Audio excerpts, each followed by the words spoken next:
नमस्कार. श्री स्वामी समर्थ. श्री स्वामी समर्थ महाराजांच्या कृपेने तुमच्या सर्व चांगल्या इच्छा पूर्ण होत हीच महाराजांचरणी प्रार्थना. महाराजांच्या कृपा आशीर्वादाने तुम्हा सर्वांना सुख समृद्धी लाभो. गुरुर् ब्रह्मा गुरुर्विष्णू गुरुदेव महेश्वरा गुरु साक्षात परब्रह्म तस्मै श्री गुरुवे नमः.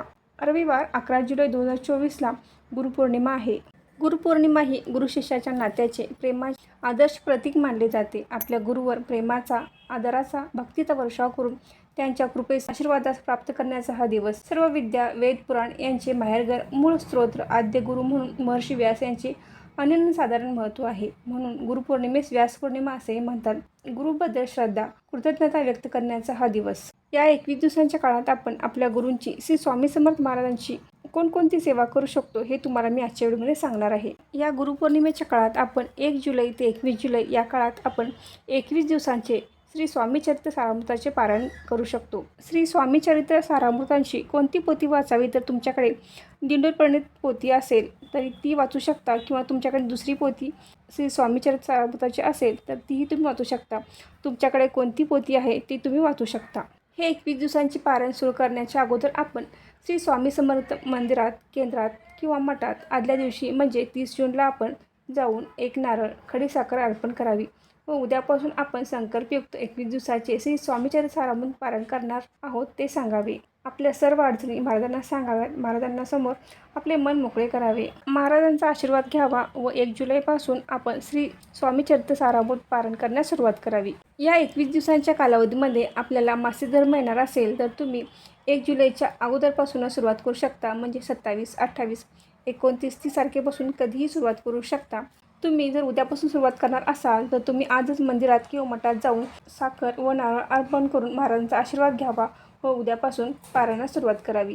तुमच्या आसपास किंवा तुमच्या गावात श्री स्वामी समर्थांचे केंद्र किंवा मंदिर नसेल तर तुम्ही घरीच महाराजांना प्रार्थना करून पारायणास सुरुवात करावी. या काळात ब्रह्मचर्याचे पालन करण्याची गरज नाही. मात्र मांसाहार पूर्णपणे वर्ज्य करावा. घरचे खात असतील खाऊ द्या, तुम्ही खाऊ नका. या 21 दिवसांच्या श्री स्वामी चरित्र सारामृताच्या पारायणामध्ये तुम्हाला संपूर्ण पोथी वाचायची आहे. म्हणजे तुम्हाला संपूर्ण 21 अध्याय वाचायचे आहेत. संपूर्ण 21 अध्याय वाचण्यासाठी 1 ते सव्वा तासांचा कालावधी लागतो. एवढा वेळ तुम्हाला वाचणे शक्य नसेल तर तुम्ही 3 दिवसांचे 1 याप्रमाणे तुम्ही 21 दिवसामध्ये 7 पारायण करू शकता.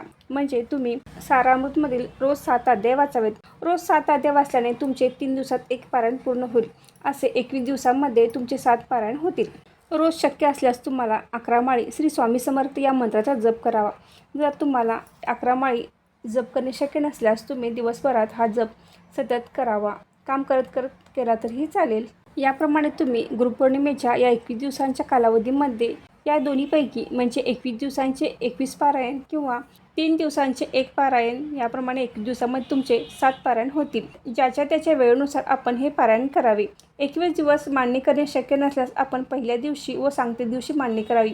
रोज तुमच्या देवघरासमोर एक अगरबत्ती लावून तुम्ही वाचन करू शकता. फक्त देवपूजा झाल्यानंतर लगेच वाचणार असाल तरी चालेल, किंवा तुमच्या वेळेनुसार तुम्ही दिवसभरात कधीही वाचले तरी चालेल. फक्त वाचनाची रोजची वेळ ही सेम असावी. दुसरे कोणी स्वामी सेवा करतायत म्हणून आपण करू नये.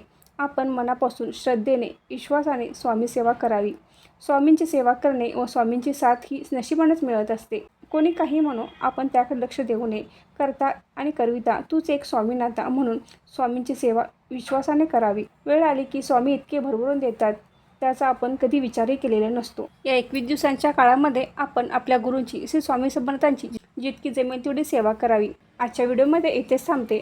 तुम्हाला माहिती कशी वाटली कमेंट करून नक्की सांगा. व्हिडिओ आवडल्यास व्हिडिओ लाईक करा, शेअर करा आणि सारिका भक्ती विश्व या यूट्यूब चॅनलला सबस्क्राईब करा. धन्यवाद.